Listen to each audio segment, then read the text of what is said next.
News channels की TRP lockdown में चली गई है और असली न्यूज अनलॉक हो गई है। कोरोना वायरस की वजह से भारत में आज से 9 महीने पहले लॉकडाउन लगाया गया था। लॉकडाउन हो गया था, सब कुछ बंद हो गया था। हालांकि अब धीरे धीरे सब कुछ अनलॉक हो रहा है और आज भी कुछ ऐसा है जो लॉकडाउन में गया है और कुछ ऐसा है जो अनलॉक हो रहा है। एक क्षेत्र ऐसा है जहां आज से लॉकडाउन की घोषणा हो गई है और यह क्षेत्र है न्यूज चैनल्स की टीआरपी का क्षेत्र, जिस पर कब्जे की लड़ाई ने पत्रकारिता के स्तर को न सिर्फ बहुत गिरा दिया है बल्कि लोकतंत्र के चौथे स्तंभ यानी मीडिया पर एक ऐसी दीमक लगा दी है जिससे छुटकारा पाने के लिए अगले 8 से 12 हफ्तों तक न्यूज चैनल्स का टीआरपी का आंकड़ा अब बाहर नहीं आएगा। इसे आप मीडिया को स्वच्छ करने का अभियान यानी टीआरपी का पेस्ट कंट्रोल भी कह सकते हैं। आपने देखा होगा आपके घर में या दफ्तर में जब दीमक लग जाती है या कुछ और कीटाणु आ जाते हैं तो आप पेस्ट कंट्रोल कराते हैं। इसलिए जो कुछ इस उद्योग में हो रहा है, टीआरपी की वजह से जो हो रहा है, उसके लिए भी एक पेस्ट कंट्रोल की जरूरत थी और अब आप ये समझिए कि 12 हफ्तों तक ये पेस्ट कंट्रोल होगा और 12 हफ्तों तक न्यूज चैनल्स की टीआरपी जारी नहीं की जाएगी।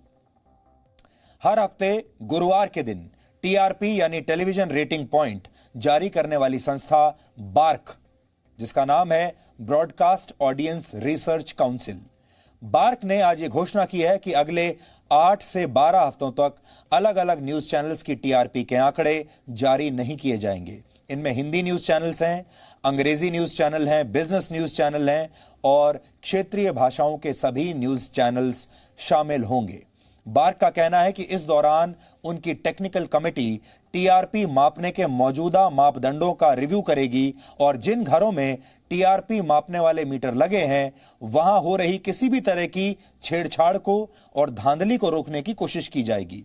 यानी कुछ न्यूज चैनल्स द्वारा किए गए कथित टीआरपी घोटाले को ध्यान में रखते हुए टीआरपी को ही आने वाले 2 से 3 महीनों के लिए अब पॉज कर दिया गया है, यानी रोक दिया गया है। यह ठीक वैसा ही है जैसे 9 महीने पहले कोरोना वायरस के संक्रमण को रोकने के लिए पूरे देश की गतिविधियों को रोक दिया गया था, उन पर विराम लगा दिया गया था और आज न्यूज चैनल्स की टीआरपी की गतिविधियों को रोककर मीडिया को एक खतरनाक संक्रमण से रोकने की कोशिश की जा रही है और यह कोशिश आज से शुरू हो रही है। यानी अब आपको आने वाले कई हफ्तों तक अलग अलग न्यूज चैनल्स द्वारा खुद को नंबर 1 साबित करने वाले दावे रिपीट मोड पर सुनने को, देखने को नहीं मिलेंगे, क्योंकि आप भी अक्सर ये देखते देखते बोर हो जाते होंगे कि जो भी न्यूज चैनल आप खोलें वही न्यूज चैनल शोर मचाते हुए चीख चीख कर आपसे यह कहता है कि हम देश की पहली पसंद हैं, हम ही देश के नंबर 1 न्यूज चैनल हैं। हर चैनल यही दावा करता है और दर्शकों को यह लगता है, वो कंफ्यूज हो जाते हैं यह सोचकर कि अगर सब ये कह रहे हैं कि हम नंबर 1 हैं तो फिर असली नंबर 1 है कौन, और फिर ये नंबर 1 जो दावा आता है बनने का, ये दावा आता कहां से है, कौन तय कर रहा है कि कौन चैनल नंबर 1 होगा, और ये जो टीआरपी आ रही है ये टीआरपी कहां से आ रही है, इस टीआरपी को कौन तय करता है, क्या इस टीआरपी में भी मिलावट है, क्या इस टीआरपी में भी धांधली है। आप तो जानते हैं हमारे देश में हर चीज में घोटाला है, हमारे देश में हर जगह भ्रष्टाचार है और हमारे देश में कुछ भी खरीदा जा सकता है, मान ईमान खरीदा जा सकता है, कोई भी सामान खरीदा जा सकता है, कहीं भी मिलावट हो सकती है, तो फिर टीआरपी क्यों नहीं खरीदी जा सकती। और हाल ही में यह पता चला है कि टीआरपी भी खरीदी जा सकती है, टीआरपी भी लूटी जा सकती है। इस बीच भारत में न्यूज चैनल्स का प्रतिनिधित्व करने वाली सबसे बड़ी संस्था न्यूज ब्रॉडकास्टर्स एसोसिएशन ने यानी एनबीए ने बार्क के इस फैसले का स्वागत किया है और कहा है कि इस दौरान बार्क को अपनी व्यवस्थाओं को सुधारने का एक मौका मिलेगा और बार्क की विश्वसनीयता वापस लौट पाएगी। बार्क की विश्वसनीयता का मतलब है टीआरपी की विश्वसनीयता। इसलिए एक अच्छी बात यह है कि न्यूज चैनल्स की जो संस्था है एनबीए, उसने इस कदम का स्वागत किया है, इसका विरोध नहीं किया है। इसलिए आप पहले तो यह जान लीजिए कि देश के सारे न्यूज चैनल्स इस कदम का स्वागत कर रहे हैं और कह रहे हैं कि यह अच्छी बात है, यह एक अच्छा कदम है। हालांकि इस दौरान बार्क द्वारा न्यूज चैनल्स को यह जरूर बताया जाएगा कि एक विशेष हफ्ते में कितने दर्शकों ने न्यूज देखी। इस फैसले का सबसे ज्यादा असर उन न्यूज चैनल्स पर पड़ेगा जिनके नाम टीआरपी घोटाले में सामने आए हैं, क्योंकि अब अगले 2 से 3 हफ्तों तक एडवर्टाइजर्स उन न्यूज चैनल्स को विज्ञापन देने से बचेंगे जिनके नाम इस घोटाले में सामने आए हैं। आपने देखा होगा पिछले 1 हफ्ते में इस देश के कई बड़े बड़े एडवर्टाइजर्स अब ये कह चुके हैं कि वो ऐसे न्यूज चैनल्स पर अपना विज्ञापन नहीं दिखाना चाहते जो न्यूज चैनल्स जहर फैला रहे हैं, जो न्यूज चैनल्स टॉक्सिक हैं। टॉक्सिक का मतलब जो जहरीले दिखते हैं, जो जहरीली बात करते हैं। तो अब एडवर्टाइजर्स में भी एक नई तरीके की जागृति आई है। अब उन्हें यह समझ में आया है कि सिर्फ दर्शकों की संख्या नाप लेने से ही सब कुछ नहीं होता। अगर खराब कंटेंट दिखाकर, फेक न्यूज दिखाकर दर्शक ज्यादा हासिल किए भी जा रहे हैं, टीआरपी में घोटाला करके टीआरपी हासिल की भी जा रही है, तो वो नकली टीआरपी है और उस नकली टीआरपी वाले चैनल पर अब विज्ञापन देने से कोई फायदा नहीं है। अब एडवर्टाइजर्स को यह बात समझ में आ रही है। लेकिन अब सवाल यह है कि क्या सिर्फ टीआरपी के आंकड़े रोक देने से सब कुछ ठीक हो जाएगा? क्या न्यूज चैनल्स इससे सुधार के मौके की तरह देखेंगे और पत्रकारिता के गिरते स्तर को रोकने की कोशिश भी करेंगे, या फिर कुछ हफ्तों के बाद सब कुछ पहले जैसा ही हो जाएगा? जैसे हमने आपको बताया कि 8 से 12 हफ्ते ये रेटिंग नहीं आएगी, लेकिन उसके बाद जब रेटिंग आएगी तब क्या कुछ बदला होगा? क्या फिर अच्छी न्यूज दिखाने पर भी रेटिंग आनी शुरू होगी? अभी तक बड़ा सवाल यह है कि आप जितनी सस्ती खबर दिखाएंगे, जितनी मनोरंजक खबर दिखाएंगे, उतनी ही रेटिंग ज्यादा आएगी। इसका मतलब जहां रेटिंग नापी जा रही है वहां कुछ ना कुछ समस्या है। जिन लोगों के घरों में ये बैरोमीटर लगे हैं वहां कुछ ना कुछ समस्या है। जो लोग अच्छी खबर देखना चाहते हैं उनका प्रतिनिधित्व इस रेटिंग में क्यों नहीं होता? ये 3 महीने सिर्फ मीडिया के लिए नहीं बल्कि आप सब के लिए भी आत्मविश्लेषण का अवसर लेकर आए हैं। इस दौरान आपको भी खुद यह तय करना होगा कि आप किस प्रकार की पत्रकारिता इस देश में देखना चाहते हैं। आप विश्वसनीयता के पैमानों पर किसी न्यूज चैनल का आकलन करना चाहते हैं, या फिर इस आधार पर करना चाहते हैं कि वो बिना किसी जांच पड़ताल के कितनी फेक न्यूज चलाता है, अपने न्यूज रूम में, अपने स्टूडियो में कैसी अदालतें लगाता है, और आपको इस तरह की फेक न्यूज देखने में कितना मजा आता है, और आप न्यूज सूचना के लिए देखते हैं या फिर मनोरंजन के लिए देखते हैं, यह आपको भी सोचना होगा। न्यूज चैनल्स मनोरंजन के लिए नहीं बल्कि सूचना पहुंचाने के लिए होते हैं। सबसे पहली बात पूरे देश को, आप सबको, हम सबको यह समझनी होगी, न्यूज चैनल्स सूचना के लिए हैं, इंफॉर्मेशन के लिए, आप तक खबरें पहुंचाने के लिए, मनोरंजन के लिए नहीं। मनोरंजन के लिए अलग चैनल हैं जिन्हें आप जीईसी कहते हैं, यानी जनरल एंटरटेनमेंट चैनल। उन चैनलों पर मनोरंजक कार्यक्रम आते हैं, उन चैनलों पर सीरियल्स आते हैं, धारावाहिक आते हैं, फिल्में आती हैं जो आपका मनोरंजन करती हैं, जिनका न्यूज से कोई लेना देना नहीं। लेकिन न्यूज चैनल्स पर न्यूज आनी चाहिए जो कि आती नहीं। इसलिए न्यूज चैनल्स को अपने असली मकसद को अब पहचानना चाहिए। अगर आप भी चाहते हैं कि हमें खुद में कोई बदलाव करने की जरूरत है, तो हम आपको आज ये बताना चाहते हैं कि जी न्यूज इस पूरी मुहिम में सबसे आगे है और हम अपना आत्मविश्लेषण करने के लिए तैयार हैं। और हम आज आप सबको आमंत्रित करते हैं कि अगर आप जी न्यूज में कोई बदलाव देखना चाहते हैं, आप हमें कोई सुझाव देना चाहते हैं, आप हमें बताना चाहते हैं कि हमें कैसा दिखना चाहिए, कैसी खबरें दिखानी चाहिए, तो आप इस मेल एड्रेस पर जो आपकी स्क्रीन पर है इस समय अपनी राय भेज सकते हैं। ये हमने आप ही के लिए क्रिएट किया है और इस मेल एड्रेस को मैं पढ़कर भी आपको बता देता हूं। यह है mynews@zmedia.slgroup.com। यह हमारा एक ईमेल एड्रेस है जो हमने आपके लिए बनाया है, और आप चाहें तो अपने सुझाव हमें भेज सकते हैं। इसके अलावा आप ट्विटर और फेसबुक पर भी अपनी प्रतिक्रियाएं हमें भेज सकते हैं कि हमें अपने अंदर क्या सुधार करना चाहिए। और अगर अभी आप कुछ कहना चाहते हैं इसी समय, तो हमने एक हैशटैग तैयार किया आपके लिए, और उस हैशटैग का नाम है TRP इन लॉकडाउन। आप यहां पर ट्वीट कर सकते हैं इसी समय अगर आप कुछ कहना चाहते हैं तो। हम बाकी न्यूज चैनल्स के बारे में तो नहीं कह सकते कि वो कितना आत्ममंथन करेंगे, कितना आत्मविश्लेषण करेंगे, लेकिन ये जो आने वाले 90 से 100 दिन का समय है, ये हमारे लिए जरूर आत्मविश्लेषण का समय है। हम जरूर अपने बारे में आत्मविश्लेषण करना चाहते हैं और करेंगे भी, और आप सबको आमंत्रित करते हैं कि आप हमें हमारी मदद कीजिए इस काम में, और आप हमें बताइए कि आप की पसंद का न्यूज़ चैनल बनने के लिए जी न्यूज़ को क्या करना होगा, हमें अपनी प्रोग्रामिंग में क्या बदलाव करने चाहिए, और आप जी न्यूज़ पर और क्या क्या देखना चाहेंगे। आज न्यूज़ चैनल्स की दुनिया में एक बहुत बड़ी क्रांति की शुरुआत हुई है।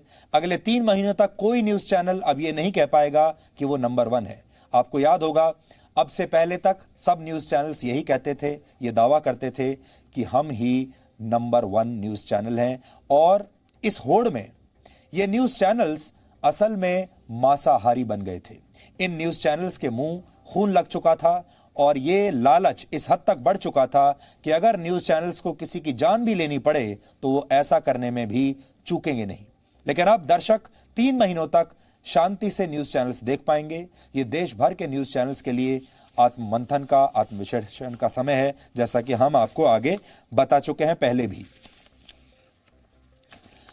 बार्क ने न्यूज़ चैनल्स की जिस टीआरपी को रोकने का फैसला किया है, वो पिछले हफ्ते तब चर्चा में आई जब देश के 2 बड़े न्यूज़ चैनल्स पर टीआरपी से छेड़छाड़ करने के आरोप लगे। इसलिए आज आप ये भी समझ लीजिए कि ये टीआरपी के आंकड़े क्यों रोके गए हैं, क्योंकि टीआरपी चुराने के, लूटने के, घोटाले के आरोप लग रहे हैं। फिलहाल मुंबई पुलिस ने इस पूरे मामले की जांच शुरू कर दी है। मुंबई पुलिस की जांच में जो भी कुछ सामने आएगा उसके बारे में हम आपको लगातार अपडेट देते भी रहे हैं और आगे भी देते रहेंगे। लेकिन उससे पहले जरा यह समझ लीजिए कि आखिर कुछ घरों में टीआरपी मीटर से छेड़छाड़ करके कैसे टीआरपी को प्रभावित किया जा सकता है। और आज जो हम आपको बताने वाले हैं, यकीन मानिए आप सब लोग ये जानकर हैरान रह जाएंगे। एक अच्छी बात यह है कि इससे पहले जो न्यूज़ इंडस्ट्री थी और जो अलग अलग चैनल्स के न्यूज़ रूम थे, वो किस तरह से काम करते हैं, ये आम दर्शकों को, आम जनता को कभी पता ही नहीं था। ये टीआरपी कैसे आती है, ये आप लोगों को कभी पता ही नहीं था। हम नहीं कहते कि इस टीआरपी घोटाले की जब जांच होगी तो कौन कौन लोग फंसेंगे, लेकिन इससे एक फायदा जरूर हुआ है, और वो फायदा ये कि इस टीआरपी के बारे में ट्रांसपेरेंसी आ गई है, और अब देश का हर घर, हर परिवार जो टीवी देखता है, ये जान गया है कि ये टीआरपी आती कैसे है, इस टीआरपी के मॉडल में क्या क्या खामियां हैं, और इस टीआरपी को कैसे घोटाला करके लूटा जा सकता है। क्योंकि ये सब कुछ संभव है, और हो सकता है ये वर्षों से ऐसा ही हो रहा हो। इसका सबसे बड़ा सवाल यह है कि हो सकता है जिस न्यूज़ चैनल को आप वर्षों से नंबर 1 मानते आ रहे हो सकता है वो असल में नंबर 1 हो ही ना। जिस प्रोग्राम को आप सोचते हो कि ये नंबर 1 है, हो सकता है वो नंबर 1 ना हो, क्योंकि वो टीआरपी घोटाले के तहत टीआरपी को मैनेज करके उन टीआरपी को हासिल किया जा रहा हो। दूसरा घोटाला यह होगा कि जब जो न्यूज़ चैनल ये कह रहा है कि मैं नंबर 1 हूं, नंबर 2 हूं, नंबर 3 हूं, यानी जो न्यूज़ चैनल नकली टीआरपी के आधार पर टॉप पर बने हुए हैं, वो अपने एडवर्टाइजर्स को भी धोखा दे रहे हैं। एडवर्टाइजर से पैसा ले रहे हैं, मोटे पैसे पर एडवर्टाइजमेंट्स यानी अपने विज्ञापन बुक करते हैं उनसे झूठ बोलकर, क्योंकि वो टीआरपी तो नकली थी। इसलिए उन्होंने ना सिर्फ अपने दर्शकों को धोखा दिया है, उन्होंने अपने एडवर्टाइजर्स को भी ठगा है, उन्हें चूना लगाया है। यह बात बहुत बड़ी है। जो लोग टीआरपी घोटाले की बात को मानने से इनकार कर रहे हैं, उनका यह दावा है कि कुछ घरों में लगे इन मीटर से छेड़छाड़ करके टीआरपी को इतने बड़े पैमाने पर प्रभावित करना संभव ही नहीं है। लेकिन आज हम आपको कुछ चौंकाने वाले तथ्य बताएंगे जिनसे आपको समझ में आ जाएगा कि यह छेड़छाड़ कितनी आसान है और इससे टीआरपी पर कितना बड़ा असर पड़ता है। आज जो कुछ हम आपको बताने वाले हैं, यकीन मानिए आप में से हर व्यक्ति अब टीआरपी का एक्सपर्ट बन जाएगा, और हम ये चाहते हैं कि देश का हर दर्शक इस टीआरपी के मॉडल को जरूर जाने, ताकि वो आगे से ऐसे घोटालों से सावधान रह सके। तो अब सुनिए आप, भारत में हर हफ्ते 15 वर्ष से ऊपर के औसतन 20 करोड़ दर्शक हिंदी न्यूज चैनल्स देखते हैं। इस दौरान दर्शक औसतन 47 मिनट तक न्यूज देखते हैं। एक हफ्ते में 47 मिनट तक न्यूज देखी जाती है। यह औसत है एक हफ्ते का। यानी हो सकता है कि किसी न्यूज चैनल को औसतन 10 मिनट देखा जाता हो, किसी को 15 मिनट, तो किसी को 1.5 घंटा देखा जाता हो, लेकिन इन सब का औसत सिर्फ 47 मिनट है। सारे न्यूज चैनल्स को ये 47 मिनट जो है ये एक दिन का है। मैंने आपको थोड़ा गलत बताया, एक हफ्ते का, ये एक दिन का समय है। यानी औसतन एक दिन में एक व्यक्ति 47 मिनट बिता रहा है न्यूज चैनल्स पर, हर दर्शक। इसी तरह अंग्रेजी न्यूज चैनल्स देखने वाले दर्शकों की संख्या हमारे देश में 1,90,00,000 है। सिर्फ 1,90,00,000। सोचिए, 2 करोड़ से भी कम लोग अंग्रेजी न्यूज चैनल्स देखते हैं और ये लोग औसतन सिर्फ 9.5 मिनट न्यूज देखते हैं, यानी बहुत ही कम समय के लिए न्यूज देखते हैं। इसका मतलब यह हुआ कि अंग्रेजी का जो इकोसिस्टम है, अंग्रेजी न्यूज चैनल्स का जो यूनिवर्स है, वो बहुत छोटा है। हिंदी न्यूज चैनल्स का जो यूनिवर्स है, इकोसिस्टम है, वो बहुत बड़ा है, क्योंकि हिंदी न्यूज चैनल्स को बड़ी संख्या में लोग देखते हैं और ज्यादा समय तक देखते हैं, 47 मिनट तक देखते हैं। अंग्रेजी न्यूज चैनल्स को सिर्फ 1,90,00,000 लोग देख रहे हैं और वो भी औसतन सिर्फ 9.5 मिनट के लिए। लेकिन इसके मुकाबले जीईसी यानी हिंदी के जनरल एंटरटेनमेंट चैनल्स के दर्शकों की संख्या 34 करोड़ है और ये लोग औसतन 2 घंटे तक इन एंटरटेनमेंट चैनल्स को देखते हैं।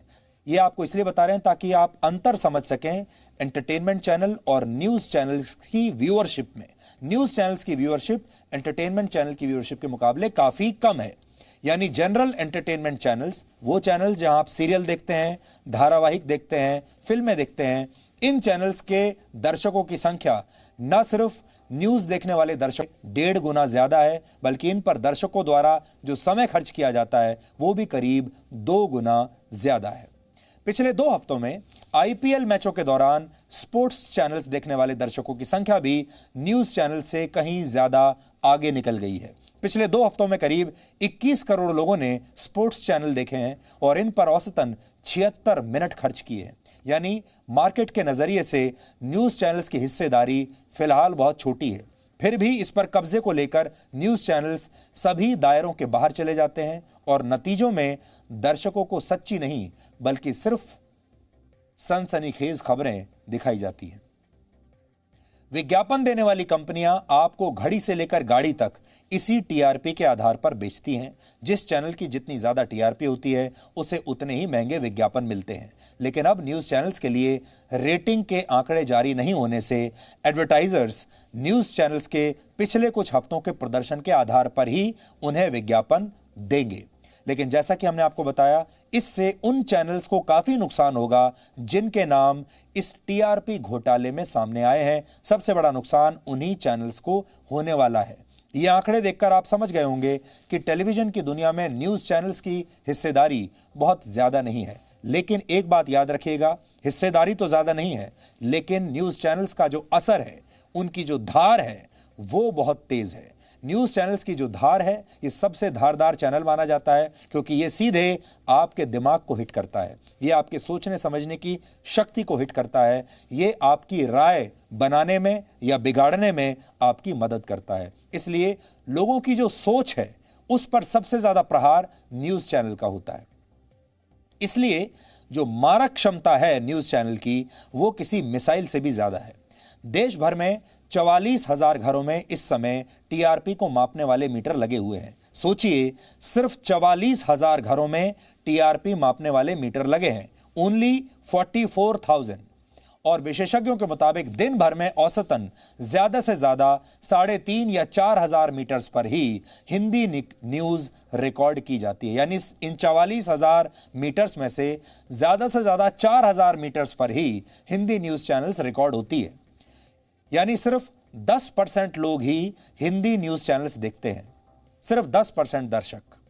बाकी के 90% दर्शक कुछ और देख रहे हैं। वो स्पोर्ट्स देख रहे हैं, एंटरटेनमेंट देख रहे हैं, फिल्म चैनल देख रहे हैं, बच्चों के चैनल देख रहे हैं, कुछ भी देख रहे हैं, लेकिन न्यूज चैनल 10% लोग देख रहे हैं। अब आप सोचिए, जब कोई चैनल ये कहता है कि मैं नंबर 1 चैनल हूं, तो वो इस 10% हिस्से का 15% या 20% हिस्सा लेकर अपने आप को नंबर 1 होने का दावा करता है।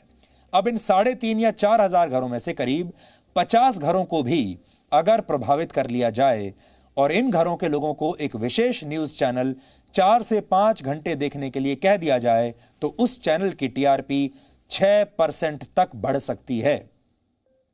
उदाहरण के लिए मान लीजिए कि नंबर 1 बनने का मुकाबला चैनल ए और चैनल बी के बीच है। आज हम चैनलों का नाम नहीं ले रहे हैं क्योंकि ये चैनल बुरा मान जाएंगे।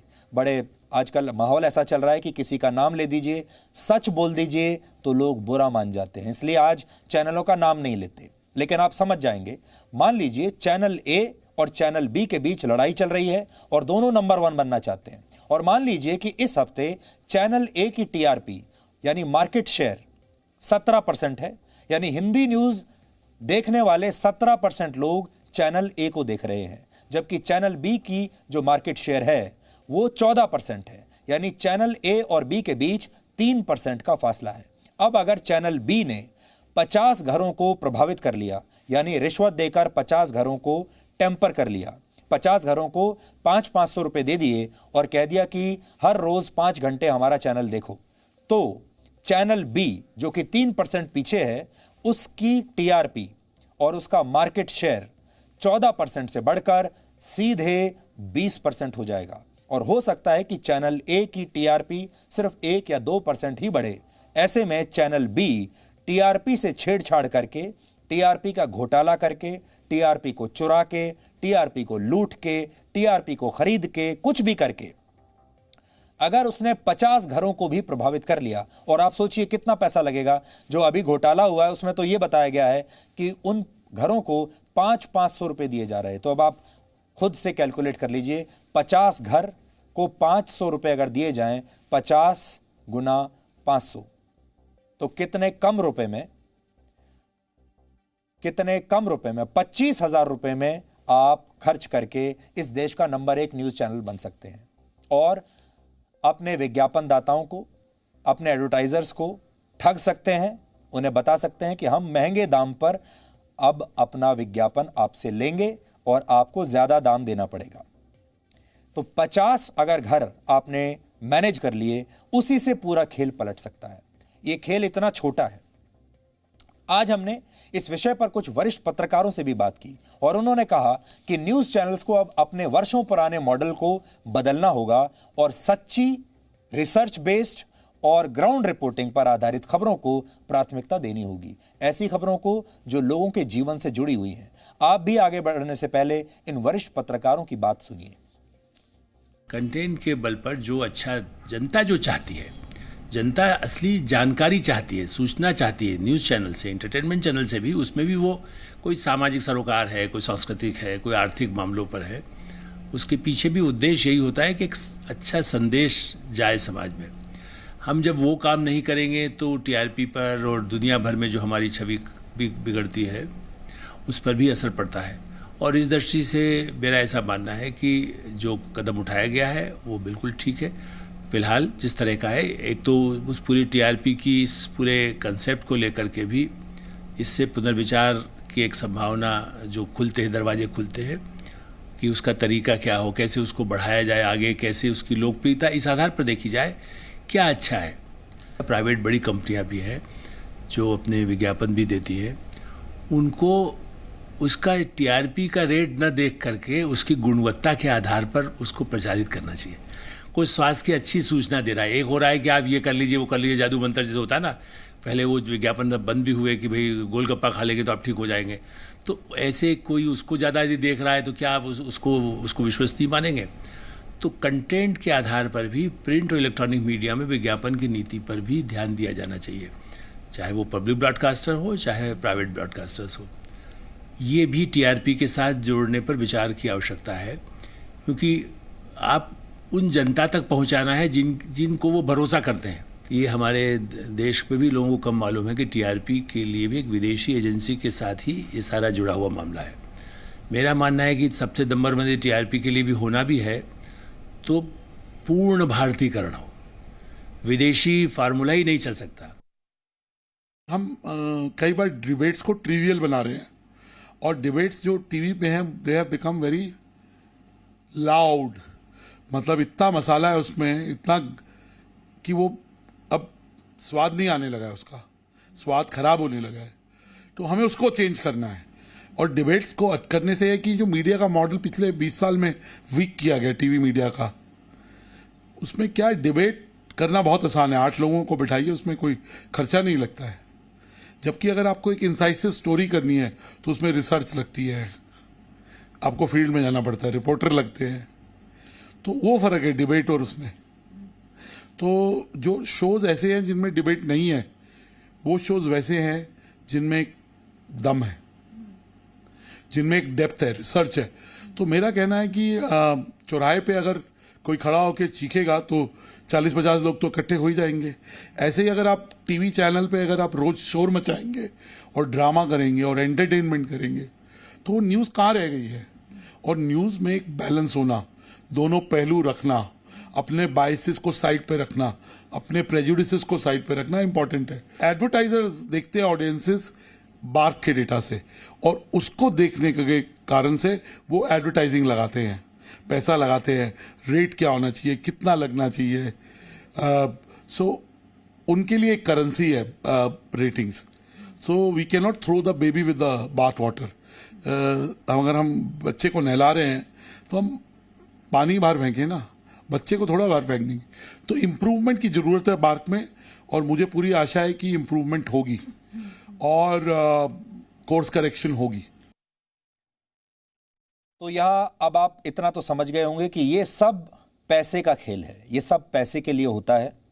आप लोगों को ये गलतफहमी हो जाती है कि ये मुहिम जो चलाई जा रही है, ये जो बड़े बड़े डिबेट्स किए जा रहे हैं, ये जो स्टूडियो में इतने सारे लोगों को बैठाकर अदालतें लग रही हैं, ये सब आपके लिए हो रहा है, आपको इंसाफ दिलाने के लिए, आपको न्याय दिलाने के लिए हो रहा है। ऐसा नहीं है, ये सब पैसे के लिए हो रहा है, ये सब टीआरपी के लिए हो रहा है।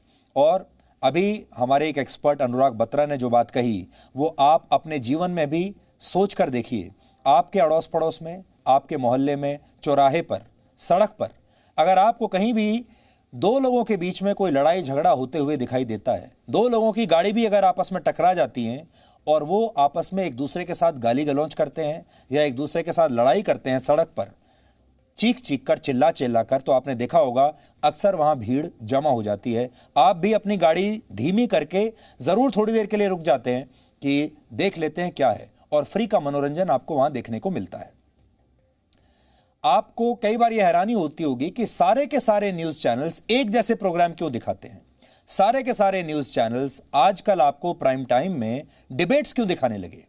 सब न्यूज चैनल्स पर अगर आप देखेंगे बड़ी संख्या में लोग बैठ जाते हैं, 8, 10, 15 लोग एक साथ बैठ गए, फिर वो डिबेट करते हैं, एक दूसरे का अपमान करते हैं, और आपको वही फीलिंग आती है जैसे आप कहीं किसी मोहल्ले में सड़क पर हो रहे किसी लड़ाई झगड़े को देख रहे हैं। इसके पीछे की कहानी यह है कि डिबेट्स में टीआरपी बहुत अच्छी आती है, और वो टीआरपी इसलिए अच्छी आती है क्योंकि जो रिसर्च बताती है टेलीविजन की वो ये बताती है कि जब आप डिबेट देखते हैं जिसमें लोग एक दूसरे की का अपमान कर रहे होते हैं या बातें कर रहे हो, तो एक जो टेंडेंसी होती है दर्शक की वो ये है, वो ज्यादा समय तक उस डिबेट को देखता है, वो ज्यादा समय उस टीवी चैनल पर लगाता है। क्यों लगाता है? क्योंकि पहले वो एक व्यक्ति को आरोप लगाते हुए सुनता है, तो पहले आप ये देखते हैं कि देख लेते हैं ये व्यक्ति क्या आरोप लगा रहा है, फिर वो उसके आरोप समाप्त होते हैं, फिर आप रुके रहते हैं ये देखने के लिए कि सामने वाला जवाब क्या देता है, फिर सामने वाला जवाब देता है, फिर आप ये कहकर रुके रहते हैं सोचकर कि अब देखते हैं इसका जवाब क्या है, और ये देखते देखते आप काफी सारा समय, अपना कीमती समय उस न्यूज चैनल्स पर, उन न्यूज चैनल्स पर लगा देते हैं, जिससे एक और पैरामीटर जो होता है, टोटल टाइम स्पेंट का जो पैरामीटर होता है, वो उस चैनल का बढ़ जाता है, जिसकी वजह से टीआरपी भी बढ़ जाती है। इसलिए जो डिबेट्स हैं वो टीआरपी मॉडल का श्योर शॉट फॉर्मूला है। अगर आप डिबेट करेंगे और अगर वो डिबेट मनोरंजक हुए, अगर उनमें चीखा चिल्ली हुई, उनमें एक दूसरे के लिए अपमानजनक सस्ती भाषा का प्रयोग हुआ, तो टीआरपी की गारंटी है। और जैसा भी आपको अनुराग ने भी बताया, इन डिबेट शोज में पैसा नहीं लगता, इसमें कोई पैसे का खर्चे का सवाल ही नहीं है। ना तो आपको रिपोर्टर अपने ग्राउंड पर भेजने हैं, ना आपको रिपोर्टर्स की जरूरत है, ना न्यूज गैदरिंग की जरूरत है, ना रिसर्च करने की जरूरत है, ना पढ़ाई लिखाई करने की जरूरत है। और इसलिए ज्यादातर न्यूज चैनल्स अब यही कोशिश करते हैं कि वो डिबेट करते रहें सारे दिन।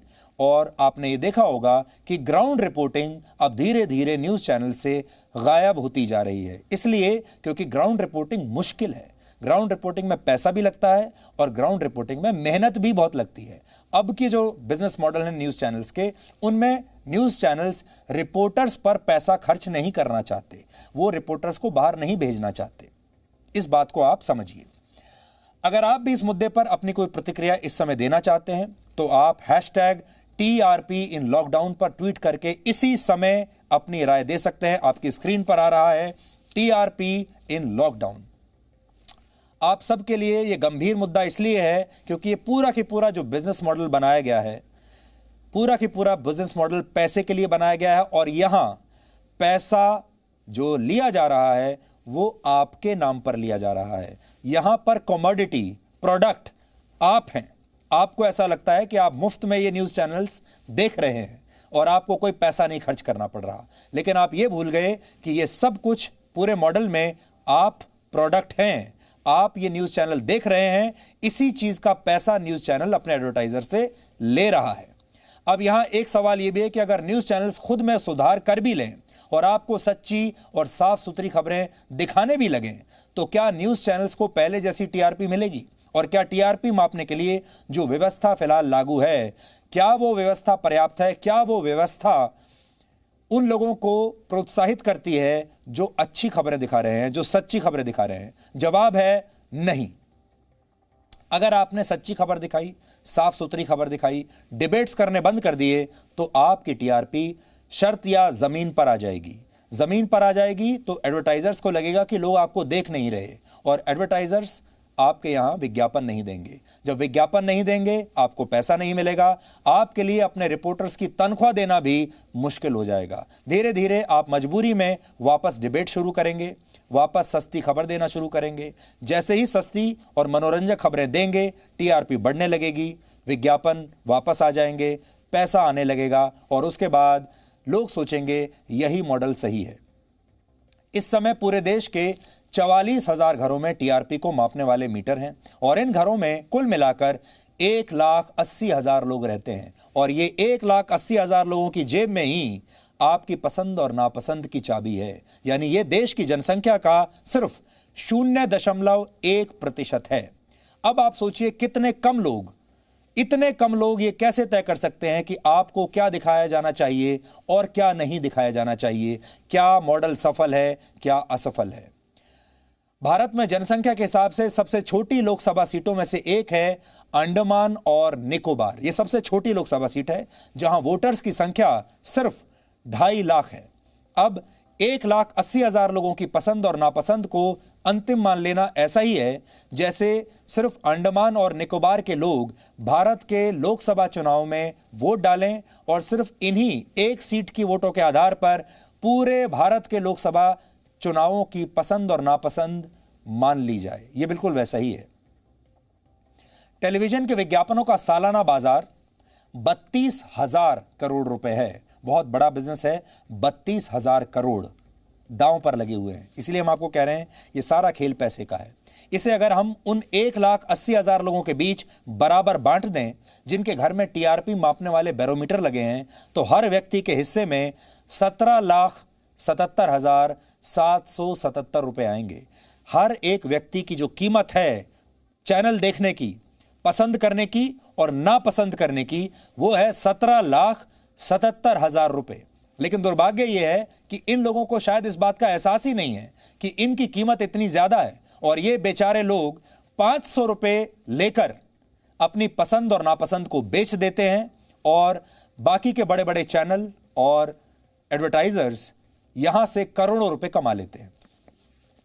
इस बाजार में न्यूज चैनल की जो हिस्सेदारी है, ये तो जो 32,000 करोड़ है, ये तो पूरे टीवी इंडस्ट्री की कमाई है। यानी पूरा न्यूज इंडस्ट्री जो है उसकी नेटवर्थ है। लेकिन न्यूज चैनल की हिस्सेदारी इस 32,000 करोड़ में से बहुत छोटी है। जैसा हमने आपको पहले बताया था, लगभग वही 10%। 3600 करोड़ रुपए का जो पूरा बिजनेस है वो न्यूज चैनल्स का है। एक साल का 3,600 करोड़ का, जिसमें सब न्यूज चैनल आ जाते हैं, चाहे वो हिंदी हो, अंग्रेजी हो, क्षेत्रीय भाषाओं के हो। अगर इसे भी इन 1,80,000 लोगों के बीच बराबर बांट दिया जाए तो सबके हिस्से में 2-2 लाख रुपए आएंगे। यानी टीआरपी को प्रभावित करने के नाम पर जो लोग 400 या 500 रुपए में बिक जाते हैं, उन्हें खुद नहीं पता कि वो जो कर रहे हैं उसका कुछ थोड़े से लोग कितना फायदा उठा रहे हैं और कैसे करोड़ों रुपए कमा रहे हैं, सब कुछ आपकी पसंद के आधार पर। टीआरपी की यह रेस पत्रकारिता के लिए भस्मासुर के जैसी है। किसी न्यूज चैनल की सफलता का पैमाना टीआरपी को मान लिया गया है, जबकि सच यह है कि जब टीआरपी को मापने की शुरुआत हुई थी तो इसका मकसद दर्शकों के बीच किसी चैनल की लोकप्रियता मापना नहीं था, बल्कि यह व्यवस्था एडवर्टाइजर्स के लिए बनाई गई थी, जबकि दर्शकों का इससे कोई लेना देना ही नहीं था और ना ही पत्रकारों का इससे कोई लेना देना था। लेकिन आज टीआरपी के दम पर ही हर चैनल खुद को नंबर 1 साबित करने में जुटा है और जो पत्रकार हैं, जो न्यूज़ चैनल्स के न्यूज़ रूम्स में जो एडिटर हैं, जो आपके लिए खबरें बनाते हैं, प्रोग्राम्स बनाते हैं, उन सब के दिमाग में एक बात रहती है कि कौन सा प्रोग्राम ज़्यादा टीआरपी लाएगा, उस हिसाब से उस प्रोग्राम की प्लानिंग होती है, इसलिए नहीं कि किस न्यूज़ से आपको फ़ायदा होगा। न्यूज़ चैनल्स के रूप में इस समय पूरे देश में सच के अलग अलग संस्करण बेचने वाली 400 से ज़्यादा दुकानें चल रही हैं जो अपने आप को न्यूज़ चैनल कहती हैं। टीवी पर जो न्यूज़ दिखाई जाती है उसके विज्ञापन का बाजार इस समय 3,640 करोड़ रुपए के आसपास का है, जबकि टीवी पर विज्ञापन का कुल बाजार 32,000 करोड़ रुपए का है। और ये 400 न्यूज़ चैनल्स विज्ञापन के इसी बाजार में अपना अपना छोटा सा हिस्सा ढूंढ रहे हैं। किसे कितनी टीआरपी मिलेगी और किसे कितना विज्ञापन, ये दोनों व्यवस्थाएं समानांतर चलती हैं और इसी की लड़ाई ने पत्रकारिता की आज ये हालत कर दी है कि आज एक न्यूज़ चैनल का एडिटर आपको एक एक्टर की तरह दिखता है, एक एंकर आपको न्यूज़ एंकर नहीं, पत्रकार नहीं, एक एक्टर जैसा दिखता है, क्योंकि अब उसे स्क्रीन पर एक्टिंग करनी पड़ती है, क्योंकि उस एक्टिंग के दम पर ही टीआरपी आती है। स्थिति यह हो गई है कि न्यूज़ रूम में जो पत्रकार आपके लिए प्रोग्राम्स बनाते हैं, न्यूज़ बुलेटिन्स बनाते हैं, उनकी हालत एक फिल्म प्रोड्यूसर और एक फिल्म डायरेक्टर जैसी हो गई है। पत्रकारिता जैसी कोई बात ही नहीं रही। जैसे जैसे टीआरपी बढ़ती है वैसे वैसे चैनल के पास विज्ञापन के रूप में ज़्यादा पैसा आता है और जैसे टीआरपी घटती है ये पैसा भी कम होने लगता है। मैकेनिज्म वही है जो फिल्मों का होता है। भारत में जिन 1,80,000 लोगों के घरों में ये मीटर लगे हैं, टीआरपी मीटर, उन घरों का चुनाव 2011 के सेंसस यानी जनसंख्या जब गिनी गई थी उस जनगणना के आधार पर किया गया है। इस जनगणना के आधार पर ही इन घरों को इनकी आर्थिक और सामाजिक स्थिति के आधार पर बांटा गया। लेकिन जो लोग हर महीने 400 से 500 रुपए लेकर टीआरपी को प्रभावित करने के लिए तैयार हो जाते हैं, यानी बिक जाते हैं, जाहिर है उनकी आर्थिक स्थिति अच्छी नहीं होती होगी। टीआरपी मीटर्स की देखरेख की जिम्मेदारी जिस संस्था के पास है, अगर उस संस्था का कोई वर्तमान या पूर्व कर्मचारी न्यूज़ चैनल्स के मैनेजमेंट के साथ मिलीभगत कर ले तो वो कई घरों को प्रभावित कर सकता है। जिस टीआरपी घोटाले की वजह से न्यूज़ चैनल्स की टीआरपी पर प्रतिबंध लगाया गया है, उसकी शुरुआती जांच में भी इसी मिलीभगत की बात सामने आई है कि न्यूज़ चैनल्स का जो मैनेजमेंट है और जो एजेंसियां हैं जो इन मीटर्स को लगाती हैं और इनको सुपरवाइज करती हैं, उनके कर्मचारियों के बीच में मिलीभगत हो गई और ये कर्मचारियों ने उन घरों के लोगों को 500-500 रुपये रिश्वत देकर खरीद लिया। अब जाहिर है इन्होंने मीटर भी ऐसे लोगों के घरों में लगाए हुए हैं जो वाकई में इस तरह की खराब आर्थिक स्थिति से गुजर रहे हैं कि उन्हें 500 रुपये भी बहुत बड़े लगते हैं। आप जानते हैं जो ऐसे लोग हैं जिन्हें पैसे की ज़रूरत नहीं, जो पढ़े लिखे लोग हैं, वो शायद अपने घर में टीआरपी मीटर नहीं लगवाएंगे और अगर लगवाएंगे भी तो बदले में मोटा पैसा या फीस मांगेंगे। इसलिए इस तरह के घरों में ये टीआरपी मीटर लगाए जाते हैं। इसलिए अब सवाल यह है कि समस्या का समाधान क्या है। भारत में इस समय करीब 25 करोड़ ऐसे घर हैं जहां पर टेलीविजन देखा जाता है। 25 करोड़। इनमें से 5 करोड़ घरों के पास प्राइवेट डीटीएच यानी डायरेक्ट टू होम की सुविधा है। जो डीटीएच के सेट टॉप बॉक्सेस हैं 5 करोड़ घरों में लगे हुए हैं और 4 करोड़ घरों में दूरदर्शन का फ्री डिश लगा हुआ है जिसके माध्यम से लोग टीवी देखते हैं। यानी कुल मिलाकर भारत में 9 करोड़ परिवारों के पास डीटीएच है, सेट टॉप बॉक्स। अब एक समाधान यह है कि इन सभी डीटीएच वाले घरों के सेट टॉप बॉक्स में कोई ऐसी चिप लगा दी जाए एक नई टेक्नोलॉजी के जरिए जो ये रिकॉर्ड कर ले कि किस घर में कौन सा चैनल कितनी देर देखा जा रहा है। इससे टीआरपी के आंकड़ों का जो सैंपल साइज है वो विशाल हो जाएगा। आज जो सैंपल साइज है वो है 44,000, जो कि इस विशाल देश के मुकाबले बहुत छोटा है। लेकिन अगर इन 9 करोड़ घरों में ये चिप लग जाए तो आप सोचिए ये सैंपल ये सैंपल साइज 9 करोड़ हो जाएगा।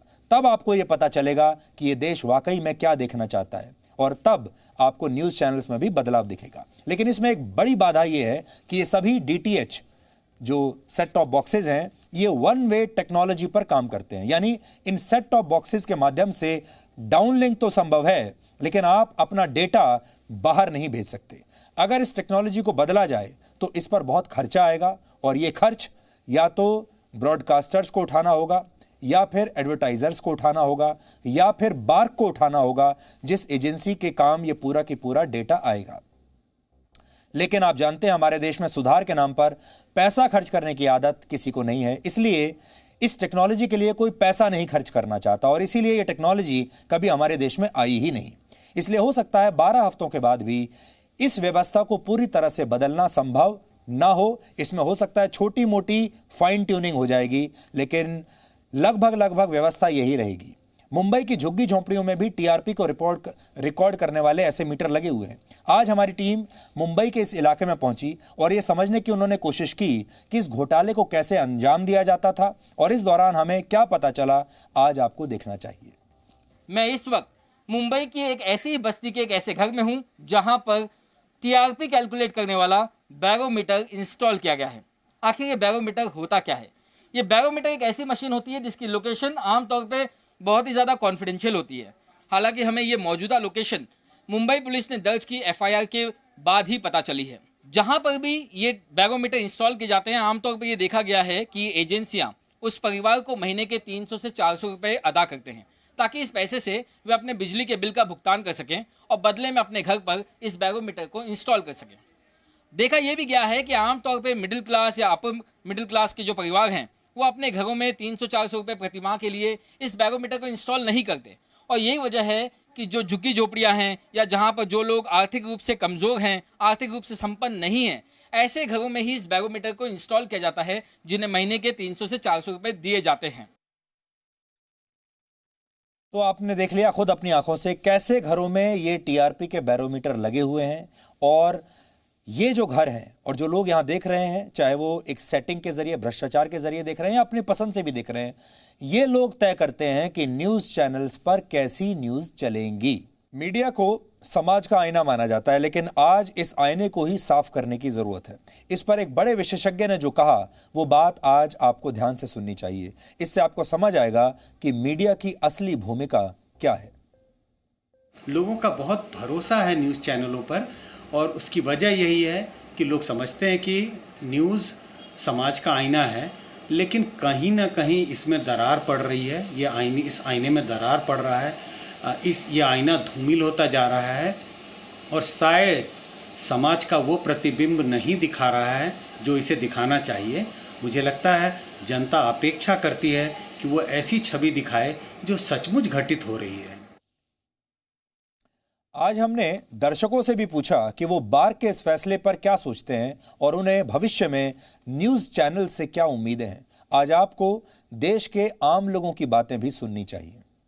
कई चैनल्स ऐसे हैं जो एक ही न्यूज़ को इतना हाइप बना देते हैं कि आपका मतलब एक मन खट्टा सा हो जाता है कि क्या हमारे देश में इसके अलावा और कोई न्यूज़ नहीं है दिखाने के लिए। इतने सारे टॉपिक्स हैं हमारे पास। अभी आई फील कि न्यूज़ चैनल्स को जो है न्यूज़ इस तरह की दिखानी चाहिए that it covers all the aspects of life, and taking into consideration कि घर में बड़े बुजुर्ग भी हैं, डिफरेंट फैमिली मेम्बर्स हैं, एज ग्रुप के बच्चे हैं, तो साइंस से रिलेटेड, रिसर्च से रिलेटेड, हेल्थ से related, even these type of things should be shown on the television. परिवार में तो कोई फर्क नहीं पड़ेगा TRP का। हमारी तो चैनल फिक्स्ड है, जो हम देखते हैं, जो अच्छे चैनल्स हैं, जो सही न्यूज़ देते हैं, जो करप्ट नहीं है चैनल, जो पैसा नहीं खाते हैं, वही चैनल हम देखते हैं। बिल्कुल फर्क नहीं पड़ता है, बस न्यूज़ कंटेंट अच्छा होना चाहिए, सच्चाई दिखानी चाहिए न्यूज़ चैनल्स को, और उसमें एक प्रेरणा होनी चाहिए, एक जानकारी होनी चाहिए जो कि आम आदमी को बेनिफिट करे, बस उससे फर्क पड़ता है। TRP सबसे ज़्यादा एंटरटेनमेंट चैनल की होती है जहाँ तक देखा जाता है, और news channel is only to serve you as a news channel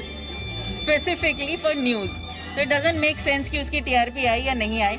as far as I am concerned, मुझे कोई फर्क नहीं पड़ता है कि TRP आ रही है या नहीं आ रही, because I am getting all the news I want and I am just neglecting all the news I don't want. अच्छी बात है ना, TRP उससे फर्क नहीं पड़ता। मुझे TRP से क्या मतलब है? हमको न्यूज़ से मतलब है, न्यूज़ होना चाहिए, कंटेंट होना चाहिए। न्यूज़ दिखाना चाहिए, कंटेंट दिखाना चाहिए जो न्यूज़ प्रॉपर न्यूज़ को दिखाए, न कि मसाला न्यूज़ दिखाए। टीआरपी हमारे लिए कोई इशू नहीं रहा, न पहले था न अब है।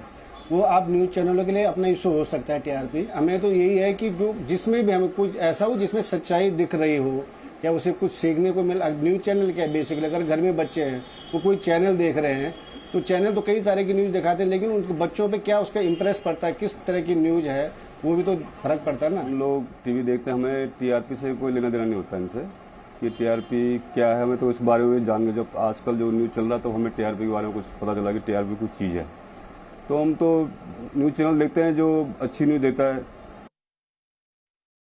आम पब्लिक को तो सच्चे समाचार खबरें चाहिए, और दूसरा कि जो सब चैनल पर अलग अलग तरीके से बढ़ा चढ़ा के उकसाने वाली बातें हैं, ऐसी रीते जो समाचार दे रहे हैं वो गलत है।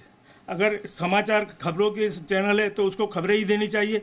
एंटरटेनमेंट के लिए दूसरी और चैनलें बहुत है कि टीआरपी तो सर क्या है कि न्यूज़ चैनल के लिए होगी, हमारे लिए तो क्या ओरिजिनल जो खबरें हमको दिखाए, ठीक है, हमसे उससे मतलब है। बाकी मिक्स मसाला करके वो सब हमको वो सब मतलब नहीं। TRP only for news channel के लिए वो सब होती है, हमारे लिए तो ओरिजिनल देश दुनिया की जो खबरें आती है हमें उससे मतलब रहता है।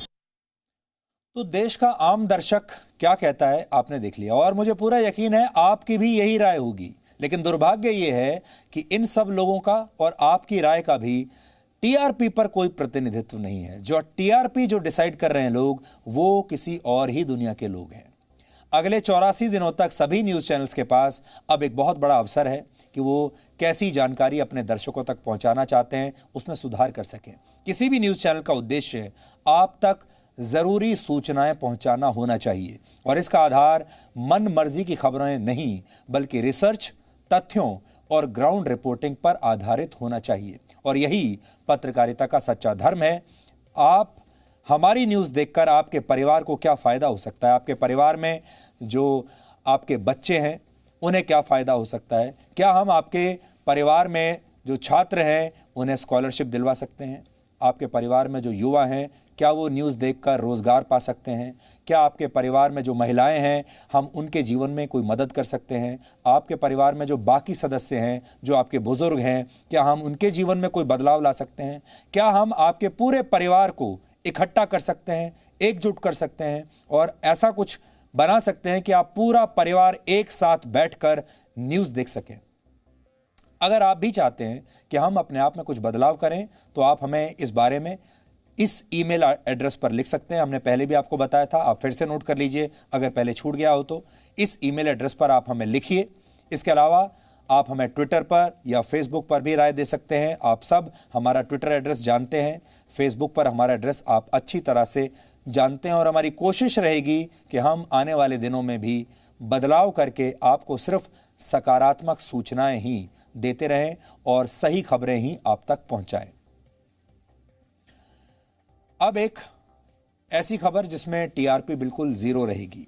जीवन में वही व्यक्ति सफल होता है जो अपनी असफलता से सीखता है, और इसका सबसे अच्छा उदाहरण पेश किया था भारत के पूर्व राष्ट्रपति एपीजे अब्दुल कलाम ने। आज एपीजे अब्दुल कलाम का 89वां जन्मदिन है। वो कोई फिल्म स्टार नहीं है, ना ही क्रिकेटर हैं, फिर भी आपको उनकी कहानी देखनी चाहिए। आज वो हमारे बीच नहीं है, लेकिन उनकी कहानी हमें यह बताती है कि जीवन अपार संभावनाओं का नाम है।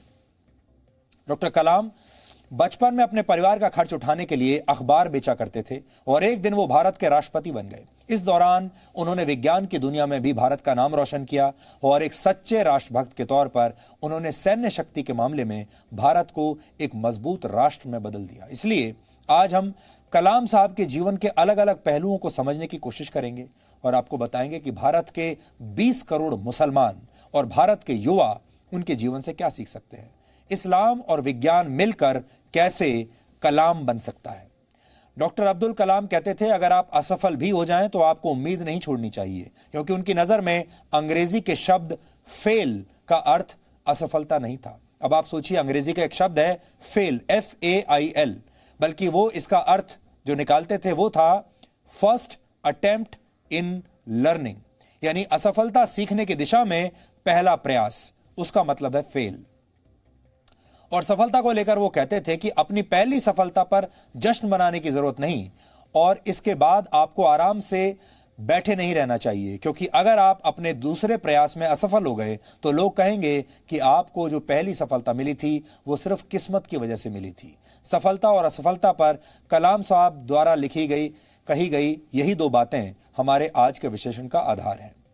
डॉक्टर एपीजे अब्दुल कलाम का जन्म 15 अक्टूबर 1931 को रामेश्वरम के एक मुस्लिम परिवार में हुआ था।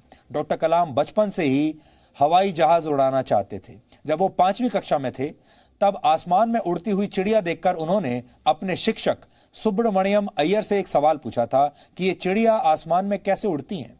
उनकी यही जिज्ञासा कुछ वर्षों के बाद उन्हें देहरादून ले आई, जहां उन्हें भारतीय वायुसेना का पायलट बनने के लिए एक इंटरव्यू देना था, क्योंकि वो इंडियन एयरफोर्स में पायलट बनना चाहते थे। 25 उम्मीदवारों में उन्होंने 9वां स्थान हासिल किया, लेकिन उस समय जो पद थे, पोस्ट यानी वैकेंसी जो थी, वो सिर्फ 8 थी। 8 लोगों की जरूरत थी और कलाम साहब का जो नंबर था वो था 9वां। यानी कलाम साहब पायलट बनने के अपने प्रयास में जरा से चूक गए और असफल हो गए, लेकिन उनका हौसला टूटा नहीं। वो आगे बढ़ते रहे। वो न सिर्फ भारत के सबसे महान वैज्ञानिकों में शामिल हुए, बल्कि देश के राष्ट्रपति भी बने। ऐसे राष्ट्रपति जिन्हें भारत ही नहीं बल्कि दुनिया भर के लोग प्यार करते थे। या आपको यह समझना चाहिए कि अगर डॉक्टर कलाम अपने पहले ही प्रयास में पायलट बन गए होते तो देश को एक महान वैज्ञानिक नहीं मिलता और एक महान राष्ट्रपति भी इस देश को नहीं मिलता। कलाम एक सच्चे मुसलमान थे, लेकिन उन्होंने अपनी राष्ट्रभक्ति से हर बार यह साबित किया कि देश के किसी भी नागरिक के लिए मातृभूमि से बढ़कर कुछ नहीं होना चाहिए, चाहे उसका धर्म कुछ भी हो। आज हमारे देश के उन करोड़ों मुसलमानों को डॉक्टर कलाम से सबक लेना चाहिए जो देश में रहते हुए भी खुद को देश का हिस्सा नहीं मानते। ऐसे लोगों को कलाम साहब के रास्ते पर चलने की कोशिश करनी चाहिए, जो इस देश में 2 कानून और 2 संविधान के पक्ष में रहते हैं। जो लोग मदरसों में पढ़ाई को अपना हक मानते हैं, उन्हें भी डॉक्टर कलाम के जीवन से सबक लेना चाहिए। डॉक्टर कलाम किसी मदरसे में नहीं पढ़े, लेकिन हमें यकीन है कि अगर वो ऐसा करते भी तो भी वो अपने लक्ष्य से कभी भटकते नहीं, क्योंकि बुराई मदरसों में नहीं है, बुराई देश को अपना देश न समझने वाली सोच में है। जो लोग आज नागरिकता कानून का विरोध करते हैं, उन्हें समझना चाहिए कि कैसे एक मुसलमान देशभक्त अपने व्यक्तित्व के दम पर देश का पहला नागरिक यानी राष्ट्रपति बन गया। यानी नागरिकता का भाव कानून से नहीं, कर्म से आता है। भारत के जिन मुट्ठी भर मुसलमानों को हर चीज से समस्या लगती है, उन्हें कलाम साहब के जीवन से सीखना चाहिए कि आपके आसपास का माहौल कैसा भी हो, आपको अपने सपनों से समझौता नहीं करना चाहिए और तमाम दबाव के बावजूद हमेशा बड़े सपने देखने चाहिए। और एक सच्चा मुसलमान वो होता है जो अच्छा नागरिक बनता है, जो अपनी मातृभूमि से प्यार करता है, जो अपने देश से प्यार करता है। डॉक्टर कलाम सच्चे मुसलमान थे, लेकिन वो राष्ट्रभक्ति की राह पर चलते हुए देश के राष्ट्रपति बने। देश के मुसलमान चाहें तो कलाम साहब से ये सीख सकते हैं कि एक मुसलमान को अच्छा नागरिक भी होना चाहिए।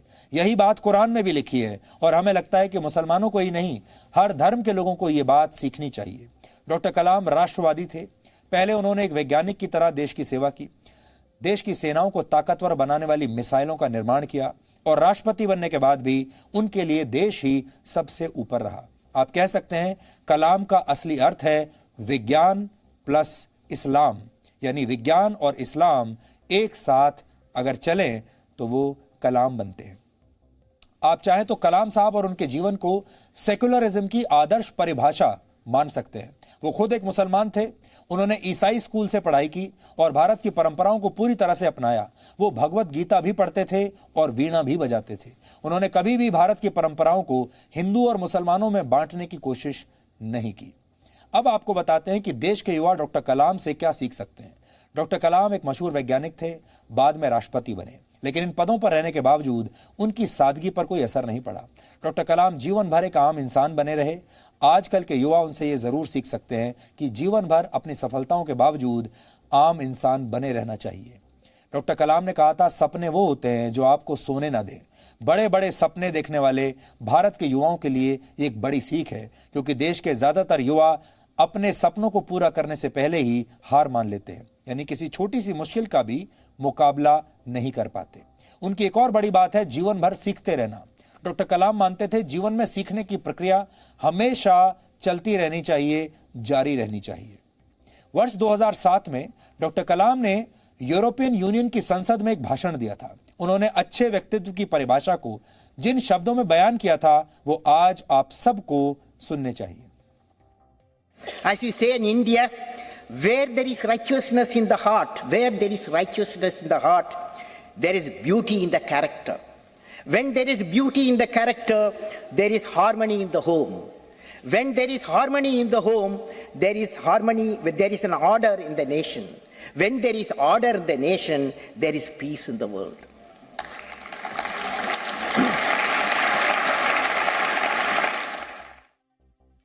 तो आज हमें लगा कि डॉक्टर कलाम की कहानी कम शब्दों में हम आपको बताएं ताकि आप उनसे प्रेरणा ले सकें।